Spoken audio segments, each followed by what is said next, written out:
ವಿಚಾರ ಏನಪ್ಪ ಅಂತಂದರೆ, ನಾವು ಈ ಚಿತ್ರಣವನ್ನು ನೋಡಿದಂತಹ ಒಂದು ವಿಷಯದಲ್ಲಿ ಏನು ತಿಳ್ಕೊಬೇಕಾಗತ್ತೆ ಅಂತಕ್ಕಂಥದ್ದು ಎಷ್ಟು ಚೆನ್ನಾಗಿ ತಿಳ್ಕೊಂಡಿದ್ದಾರೋ ಇಲ್ಲಿವರೆಗೂ ವರ್ಣನೆಯನ್ನು ಕೊಟ್ಟಿರ್ತಕ್ಕಂಥ ಲೆಕ್ಕದಲ್ಲಿ, ಒಂದು ಮನೆಗೆ ಕೋರ್ಟ್ ಕೇಸ್, ಪೊಲೀಸ್ ಕೇಸ್ ಯಾವಾಗ ಮನೆಗೆ ಬಂತು ಅಂದರೆ, ಈಗ ಮನೆಯಲ್ಲಿ ಎಲ್ಲ ಥರಕ್ಕೂ ವಿಚಾರವೆಲ್ಲವೂ ಕೂಡ ವಿಚಿತ್ರವಾಗುತ್ತಾ ಇಲ್ವಾ?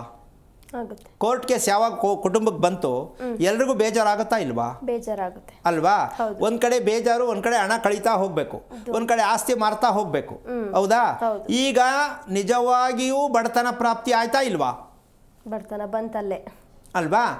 ಈಗ ಆ ರೀತಿಯಾಗಿ ಮನೆಯಲ್ಲಿ ಕೋರ್ಟ್ ಕೇಸು ಏನಕ್ಕೆ ಬರಬೇಕು ಅಂತಕ್ಕಂಥ ಲೆಕ್ಕಾಚಾರಕ್ಕೆ ಇದನ್ನು ನಾವು ತಿಳ್ಕೊಳ್ಬೇಕಾಗಿರೋದು, ನಮ್ಮ ಮನೆ ಒಳಗಡೆನೆ ಪೊಲೀಸ್ನವರು, ಜಡ್ಜು ಎಲ್ಲ ನಮ್ಮ ಮನೆ ಒಳಗಡೆ ಇದ್ದಾರೆ ಅಂತ ತಿಳ್ಕೊಂಡ್ರೆ ಅವ್ರನ್ನ ಮನೆಯಿಂದ ಹೊರಗೆ ಕಳಿಸಿದ್ರೆ ಕಟ್ಟಾಗತ್ತೆ. ಮನೆಯಿಂದ ಹೊರಗೆ ಹೆಂಗೆ ಕಳಿಸ್ಬೇಕು ಅಂತ ಗೊತ್ತಾಗಬೇಕಲ್ಲ ನಿಮಗೆ. ಹೌದು, ಅದೇ ಇಂಪಾರ್ಟೆಂಟ್ ಅಲ್ವಾ? ಈಗ ಸಮಸ್ಯೆ ಏನಂತಂದರೆ, ಇದು ಒಂದು ಭಾಗ ಕೋರ್ಟ್ ವ್ಯವಹಾರ ಒಂದು ಕಡೆ ಲೆಕ್ಕಾಚಾರಕ್ಕಾದರೆ, ಮನೆಗೆ ಸೊಸೆ ಹೋಗ್ತಾಳೆ. ಹೌದಾ? ಹೆಂಗೋ ಮಾಡಿ ಏನೋ ಮಾಡಿ ಮದುವೆ ಮಾಡಿ ಕಳಿಸ್ತಾರೆ. ಮನೆಗೆ ಸೊಸೆ ಹೋದಾಗ ಅದಕ್ಕೆ ಮುಂಚೆ ಅವರು ಮನೆ ಕಟ್ಟಿ ಎಲ್ಲ ಅನ್ಯೂನ್ಯವಾಗಿ ಚೆನ್ನಾಗಿ ಖುಷಿಯಾಗಿ ಸಂಪಾದನೆ ಮಾಡ್ತಿರ್ತಾರೆ. ಮದುವೆ ಮಾಡೋಕ್ಕೆ ಮುಂಚೆ ಸೊಸೆ ಎಂಟ್ರಿ ಆಗ್ತಾಳೆ ಮನೆಗೆ. ಈ ಸೊಸೆಯಿಂದ ಬಡತನ ಬರುತ್ತೆ, ಮಗನಿಂದ ಬಡತನ ಬರುತ್ತೆ ಅಂತಕ್ಕಂಥದ್ದು ನಮ್ಮ ಜನಕ್ಕೆ ಇನ್ನೂ ಎಲ್ಲೂ ಅರಿವಾಗಿಲ್ಲ. ಈ ಮನೆಯಲ್ಲಿ ಗೊತ್ತಿಲ್ಲದೆ ಆ ಜಾಗವನ್ನು ಸೇರಿಸ್ಕೊಂಡಾಗ ಮನೆಯಲ್ಲಿ ಮಗ ಸಾಲ ಮಾಡ್ತಾನೆ, ಇಂಟರ್ ಕ್ಯಾಸ್ಟ್ ಮದುವೆಗಳು ಮಾಡ್ಕೊಳಕ್ಕೆ ರೆಡಿ ಆಗ್ತಾನೆ. ಅದರಿಂದ ಪೊಲೀಸ್ ಸ್ಟೇಷನು ಕೋರ್ಟ್ಗೆಲ್ಲ ಹೋಗ್ಬೇಕಾಗತ್ತೆ. ಮನೆ ಹತ್ರ ಜಗಳ ಕೂಡ ಆಗತ್ತೆ. ಸಂತಾನ ನಷ್ಟ. ಮನೇಲಿರ್ತಕ್ಕಂಥ ಗಂಡು ಮಗ ಬೇಕು ನಮಗೆ ವಂಶಕ್ಕೆ ಅನ್ನುವಂಥ ಪುಣ್ಯಾತ್ಮರಿಗೆ ಈ ವಿಚಾರ ತಿಳ್ಕೊಂಡ್ರೆ ತುಂಬ ಒಳ್ಳೆಯದು. ವಂಶಕ್ಕೆ ಗಂಡು ಮಗ ಬೇಕೇ ಬೇಕು ಅಂತ ಕಷ್ಟಪಟ್ಟು ಹರಕೆ ಹೊತ್ತು ಗಂಡು ಮಗವನ್ನು ತಗೋತೀರಾ, ಇಲ್ಲ ಹುಟ್ಟುವಾಗಲೇ ಅಭಾಷಣ ಹೋಗುತ್ತೆ, ಇಲ್ಲ ಹುಟ್ಟಿದ ಮೇಲೆ ಅಕಸ್ಮಾತ್ ಏನಾದರೂ ಆಕ್ಸಿಡೆಂಟ್ ಆಗಿ ಇದ್ದವನೊಬ್ಬ ಮಗ ಹೋದ ಅಂತ ಕೂತ್ಕೊಂಡು ಅಯ್ಯೋ ಅಂತ ಲಬೋ ಅಂತೀರ. ಆದರೆ ಒಂದು ಮನೆಯಲ್ಲಿ ಒಂದು ಸಂತಾನಕ್ಕೋಸ್ಕರ ಮನೆಯನ್ನು ನಾವು ಸರಿಯಾದ ರೀತಿ ತಿಳ್ಕೊಂಡು ಕಟ್ಟಬೇಕು ಅನ್ನೋ ಪ್ರಜ್ಞೆ ಯಾರಿಗೂ ಇಲ್ಲ. ಇಲ್ಲಿ ಸೊಸೆ ಓದೋದಕ್ಕೆ ಆ ಮನೇಲಿ ಏನು ಶುರುವಾಗುತ್ತೆ ಬಡತನಕ್ಕೆ, ಇಲ್ಲೇನೋ ಆಯಿತು ಕೋರ್ಟು ಸ್ಟೇಷನ್ನು. ಇಲ್ಲ ಅಲ್ಲಿ ಹೋದಾಗ ಏನು ಬಡತನಕ್ಕೆ ಕಾರಣ ಆಗತ್ತೆ ಅನ್ನೋ ಪ್ರಶ್ನೆ ಅತಿ ಮುಖ್ಯವಾಗಿ ಬರುತ್ತೆ. ಹೆಣ್ಣಿಗೆ ಏನೇನು ಮಾನಸಿಕವಾಗಿ ಹೇಳ್ಕೊಳ್ಳಾರದೇ ಇರತಕ್ಕಂಥ ಕಾಯಿಲೆ ಬರಬೇಕು ಅಂಥ ಕಾಯಿಲೆ ಅಲ್ಲಿ ಶುರುವಾಗತ್ತೆ. ಅಲ್ಲಿ ಮದುವೆಯ ಗಂಡನ ಮನೆಗೆ ಹೋದ್ಮೇಲೆ ಅದರಲ್ಲಿ ಒಂದು ಟಿಪ್ಸ್ ಹೇಳ್ತೀನಿ. ಈ ಕಾಯಿಲೆ ಅಂತೂ ಯಾವ ಕಾರಣಕ್ಕೂ ತಡ್ಕೊಳಕ್ಕಾಗಲ್ಲ, ಕೂರಕ್ಕಾಗಲ್ಲ, ಮಲಗಕ್ಕಾಗಲ್ಲ, ಹೇಳಕ್ಕಾಗಲ್ಲ, ಅನುಭವಿಸೋಕ್ಕಾಗಲ್ಲ ಅಂತ ಕಾಯಿಲೆ ಯಾವುದು ಅಂತ ಒಂದು ಹೇಳ್ತೀನಿ. ಯಾವುದಿರ್ಬೋದು? ಮೂಲವ್ಯಾಧಿ ಅಂತಾರೆ. ಮೂಲವ್ಯಾಧಿ ಫೈಲ್ಸ್ ಅಂತಾರಲ್ಲಮ್ಮ. ಅಪ್ಪ ಯಾವ ಕಾಯಿಲೆ ಬೇಕಾದ್ರೆ ತಡೀಬೋದು, ಮೂಲವ್ಯಾಧಿ ತಡೆಯೋಕ್ಕಾಗಲ್ಲ. ಇನ್ನು ಗಂಡನ ಜೊತೆ ಹೆಂಗಿರ್ತದೆ ಹುಡುಗಿ? ಹೌದು, ಕುತ್ಕೊಳ್ಳೋಕ್ಕಾಗಲ್ಲ. ಹೆಂಗೆ ಅನುಭವಿಸೋದು? ನಿನಗೇನು ಕಮ್ಮಿ, ಬಾ ಕೊಡಿಸ್ತೀನಿ, ನೀನು ಏನು ನೋಡ್ತೀಯ ಬಾ ತೋರಿಸ್ತೀನಿ, ಇವನು ಹೇಳ್ತಿರ್ತಾನೆ, ಅವಳಿಗೆ ಹುಚ್ಚತ್ಕೊಂಡ್ಬಿಡ್ತದೆ, ಎಲ್ಲಿ ಓಡೋಬಿಡಿ ನಾನು ಅಂತ. ಹೌದು. ಈ ಮೂಲವ್ಯಾಧಿ ರೋಗ ಇದೆ ಅಂತ ಯಾವ ಹೆಣ್ಣಾರು ಹೇಳೋಕ್ಕಾಗತ್ತಾ? ಇಲ್ಲ. ಈಗ ಆ ಮೂಲವ್ಯಾಧಿ ರೋಗ ಏನಕ್ಕೆ ಬಂದೈತೆ? ಇವರು ಮನೆ ಮುಂದೆ ಕಟ್ಟಿರೋ ಸ್ಟೇರ್ ಕೇಸು ಇವರೇ ಕಟ್ಟಿರ್ತಾರೆ. ಯಾಕೆಂದರೆ ತೂಕ ಹಾಕ್ಬೇಕು ಸ್ವಾಮಿ, ಅವನ ಕಿತ್ತೋಗಿರೋನು ಹೇಳ್ಕೊಟ್ಟಿರ್ತಾನೆ. ತೂಕ ಎಲ್ಲ ಹಾಕೋದು?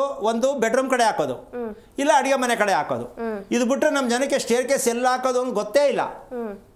ಇದನ್ನು ನಾವು ಒಂದು ಶುಭವಾಗಿರುವ ಮನೆಯಲ್ಲಿ ಸ್ಟೇರ್ ಕೇಸ್ ಯಾವ ಕಡೆ ಇರಬೇಕು ಅನ್ನುವಂತಹ ವಿಚಾರ ಚಿತ್ರಣ ಪ್ರಪಂಚದ ಇತಿಹಾಸದಲ್ಲಿ ನಮ್ಮ ಹತ್ರ ಮಾತ್ರ ಕ್ಯಾಸೆಟ್ ಇರೋದು. ಒಂದು ಶುಭವಾದ ಮನೆ ಆಗಬೇಕು ಅಂದರೆ, ಸ್ಟೇರ್ ಕೇಸು ಶಾಸ್ತ್ರಬದ್ಧವಾಗಿ ಹಾಕಬೇಕಂದ್ರೆ ಆ ಕ್ಯಾಸೆಟು ನಮ್ಮ ಕಂಪ್ನಿಲಿ ಮಾತ್ರ ಇರೋದು, ಇನ್ಯಾವ ಕಂಪ್ನಿಲೂ ಇಲ್ಲ, ನೀವೆಲ್ಲಿ ಹುಡುಕರು ಸಿಕ್ಕಲ್ಲ. ಹಂಗನ್ಬಿಟ್ಟು ನಮ್ಮ ಹತ್ರ ಬಂದು ಕೇಳಿ ಅಂತ ನಾನು ಹೇಳ್ತಾ ಇಲ್ಲ. ಇದಕ್ಕೆ ಸತ್ಯತೆಯನ್ನು ತೋರಿಸ್ತಕ್ಕಂಥದ್ದಕ್ಕೆ ನಮ್ಮಲ್ಲಿ ಪೂರ್ಣವಾಗಿರುವಂತಹ ವಿಚಾರವನ್ನು ತೋರ್ಸೋಕ್ಕೆ ರೆಡಿ ಇರ್ತೀವಿ, ತಿಳ್ಕೊಳ್ಳೋದಾದರೆ. ಯಾಕೆ ಅಂದರೆ ತೂಕ ಇರೋ ಜಾಗದಲ್ಲಿ ತೂಕ ಹಾಕ್ಬಿಟ್ಟು ಹಗುರವಾಗಿರೋ ಜಾಗಕ್ಕೆ ಒಬ್ಬ ಪುಣ್ಯಾತ್ಮ ತುಂಬ ಟೆಕ್ನಿಕಲಾಗಿ ಮಾಡಿದ್ದ.